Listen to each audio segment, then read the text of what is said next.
ଜୟ ଜଗନ୍ନାଥ।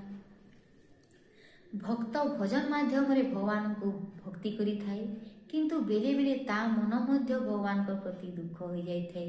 ସେ ଭଗବାନଙ୍କୁ ରୋଷ କରିଥାଏ ଏବଂ ଭଜନ ମାଧ୍ୟମରେ ସେ ତାଙ୍କୁ ସେଇ କଥାଟା ଜଣାଇଥାଏ। ଏହି ଭଜନଟିକୁ କବି ସୂର୍ଯ୍ୟ ବଳଦେବ ରଥ ବହୁତ ସୁନ୍ଦର ହିସାବରେ ରଚନା କରିଛନ୍ତି ଏବଂ ତାକୁ ନମିତା ଅଗ୍ରୱାଲ ଏବଂ ଭିକାରୀ ବଳ ବହୁତ ସୁନ୍ଦର ହିସାବରେ କଣ୍ଠ ଦେଇଛନ୍ତି। ଆଶା କରୁଛି ଆପଣମାନଙ୍କୁ ଏହି ଭଜନଟି ଭଲ ଲାଗିବ। ବାଧିଲା ଜାଣି କ୍ଷମା କରନୁ हिले ରମା, ରମଣ ଦଣ୍ଡେ ଦିଅ ଟାଳି।